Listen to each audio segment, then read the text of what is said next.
I apologize for the disruption of my life. I'm back. I'm going to still play the other audio. I apologize for what happened to my life, the disruption that happened. I don't know what happened. I had amazing live on my other channel, no disruption. For 30 minutes on here, I've had amazing live, no disruption. And I guess when you tell the truth on YouTube, what happened? They're going to shut you down. Well, all right. We're going to continue and we're going to pray about it. So I'm going to play some audio for you all. The live today is about trauma. We spoke about trauma. We listened to some other audio about communal trauma in the Black community.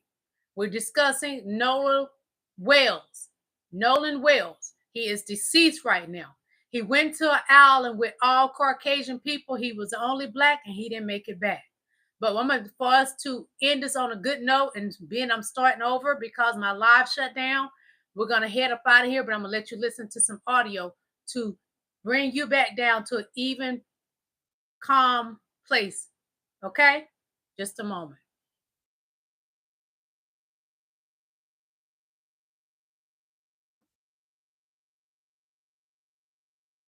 I hope you meet the reason why God didn't let you settle.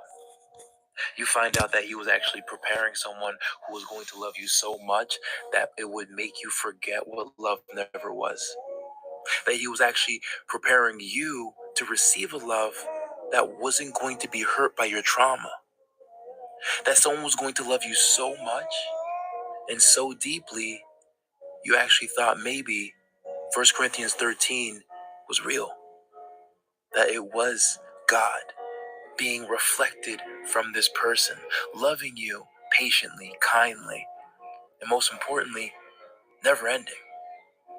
So yeah, I hope you run into that love. And I hope when you run into it, you love it like you've never been hurt before.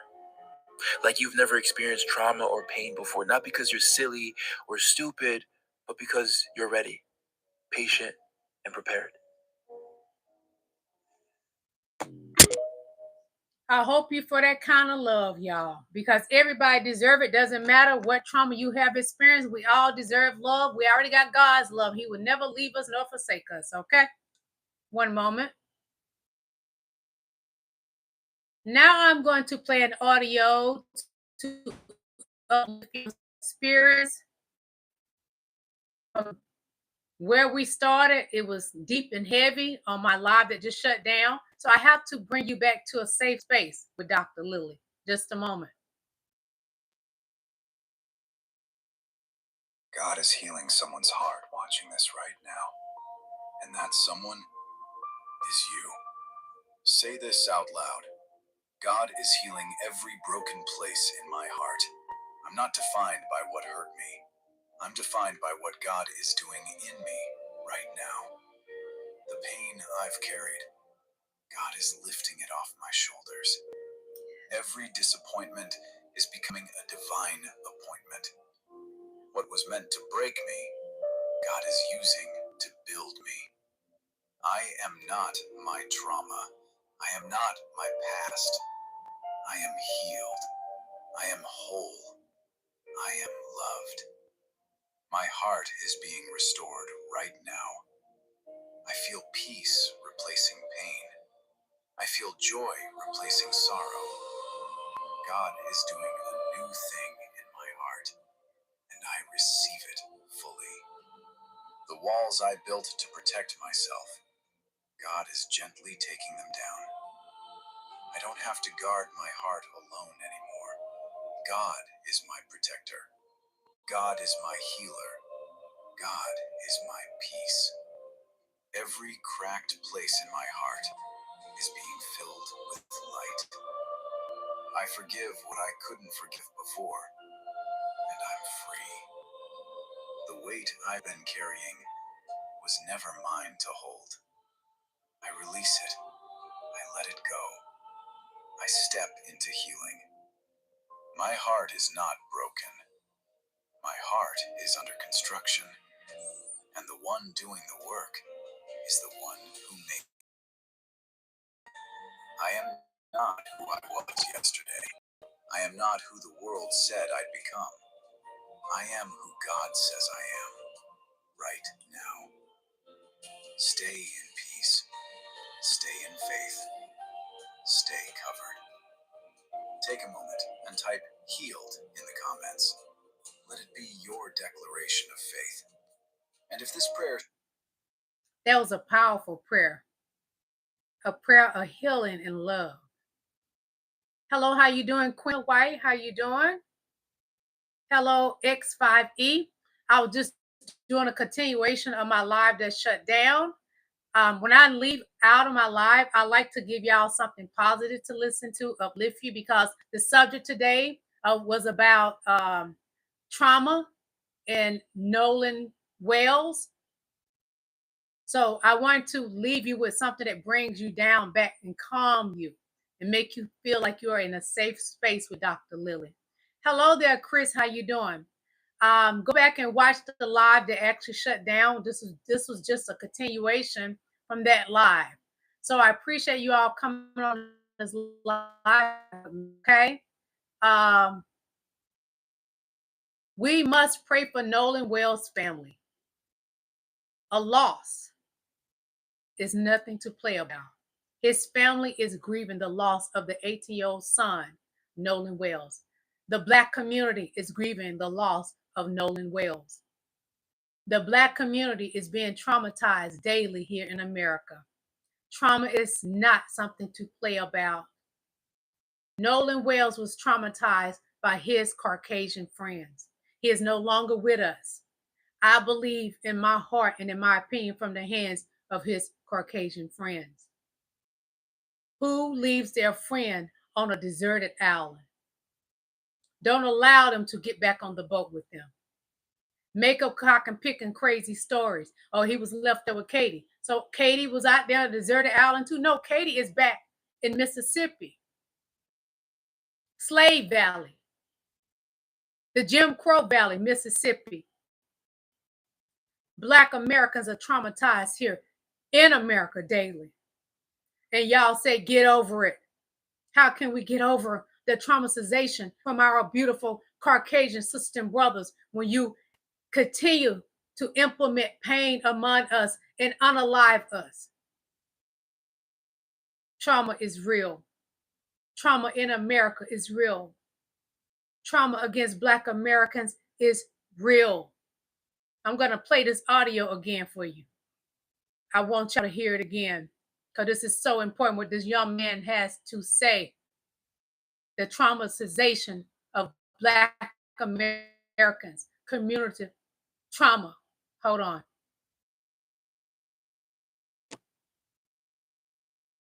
Hold on. I'm going to start it over. It's muted.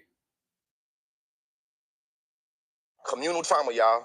Let's name it. It's a shared psychological and emotional wound experienced by an entire group of people, not just isolated individuals. It occurs when a catastrophic event shatters the core identity, the safety, the security, the social community that our community knows so much, so too well.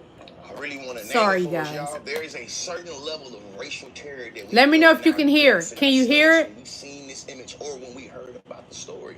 That is the communal trauma that we all experience, and I see it all down my timeline. It's very intergenerational and it's cross-regional. Chris, can you hear it? Reverend, can you hear it? Let me know if you can hear the audio. I've seen this story before. As a matter of fact, it's been embedded in your DNA damn near. Being re-triggered by racial trauma forces our community to go back and revisit wounds and scabs that ain't even healed yet. Because we'll never forget about the story of Tamla Horsford in Georgia in 2018. Seeing these images remind me of what Afro-pessimists call social death, talking about it's showing you whether you're a state actor or a citizen vigilant. If you do something that concludes in Black death or Black suffering, it can be justified, it can be rationalized. It does not give us the equal protection of the law, does it? I seen this clip right here, and it pissed me off rolling. These are Nolan Wales' friends that didn't remember anything, but they remembered to deactivate every single social media account that they have. Them, his girlfriend, their parents, all the accounts deactivated and wiped clean. Can you hear the audio? Let me know if you can hear the audio. Wyatt, Warren, Morgan, jail. Jail for everyone. Because you know, they're already circling the wagons. They're already lawyered up. But wait, their parents are doctors, lawyers, and judges. This is the father of one of his friends. And this is the stepmama, Ashley Cole. court judge for Jackson, George, and Greene counties in the beautiful state of Mississippi has already deactivated her account. Deactivated all the accounts, and they have all unfollowed Nolan. The ripple effect. The trauma ain't limited to direct victims, man. It spreads through families, through neighborhoods, through timelines, through group chats, all that. We all feel it. Nolan Wells was 18. He went to Horn Island with the big friends, with a big group of his friends on July 4th, the 250th anniversary of this. And we see right now. Let me know if you can hear. Can you hear the? Let me know if you can hear me. It's so poetic. When I understood and learned that Chris McAdams, the first casualty of the American Revolution, was a black body, and I seen how we still have no values in black bodies, it made me think about Afro-pessimism, how our very existence is rendered as socially dead. Communal trauma stems from large-scale shared events or systemic issues that threaten the entire existence of a group survival or a way of life. We know that well too well. Way too well. I'm getting flustered. Tyron Johnson was a 20-year-old father that was shot twice in the chest by National Guard soldiers occupying Memphis. This man was steps away from a street named Ida B. Wells, a woman who dedicated her entire life to documenting what? Communal trauma and racial terror. A U.S. citizen being taken out by his own military personnel funded by his tax dollars on American soil is something that we know too well. The civil society that we live in hands out black suffering like Oprah hand out cars. And you get black death, and you get black death. Whether you have a badge or you don't have a badge, if you accidentally lead to somebody looking like me, you know what I mean, being hurt or being underwater or being shot or being pushed off a balcony, we might find some way to justify what you did because accidents happen. Some scholars write extensively about communal trauma and how it's triggered by racial terror. We always talk about how trauma can be intergenerational and passed down from generation to generation to generation. Perhaps being a racial terrorist can too. Perhaps being a colonizer can too. Epigenetics suggests that experiences like trauma, diet, and stress can alter how our genes behave and potentially can be passed down to future generations. We always talk about trauma and the pain, but what about the violence and the terror? What if perhaps epigenetics also can show how individuals can pass down the genetics of being a demonic monster? You see what I'm saying? When we see these images or we hear these stories, we embody and we internalize that identity threat. It attacks the group of who it is, our sense of self, our ontological positions, making it where we feel threats to our very existence. I'm talking about you ain't feel it in your stomach, you feel it in your back, you feel it everywhere. It's why our communities sometimes walk around so heavy. Because the entire world be after us one way or another. And then they'll say, hey, stop being a victim. At the same time, they figured out how to mobilize their makeshift myths of being victimized. And that's on making them great again. But I'm going to keep on going with it. Dr. Celia Hartman wrote Scenes of Projection to show us that terror is not just in these spectacle events that we all rush to and we say, look at that, you feel me? It's not just the lynchings that the spectacle, but the racial terror is embedded in the social fabric of the everyday lives that we navigate. When it comes to the routine traffic stop or the gas station run or the boat trip or the family holiday, whether we're talking about an agent of the state or we're talking about a citizen, black deaths and gratuitous violence is something that we always get. Our community is experiencing a collective mourning right now. We have to name what we're experiencing in order for us to really deal with it, man. Education is elevation. If you want to read my essay on this collective trauma that I'm talking about, follow me on Substack. Communal trauma, y'all. Let's name it. It's a... Today's topic was trauma. And we also discussed Nolan Wells. His family is experiencing so much trauma right now. The black community is experiencing trauma.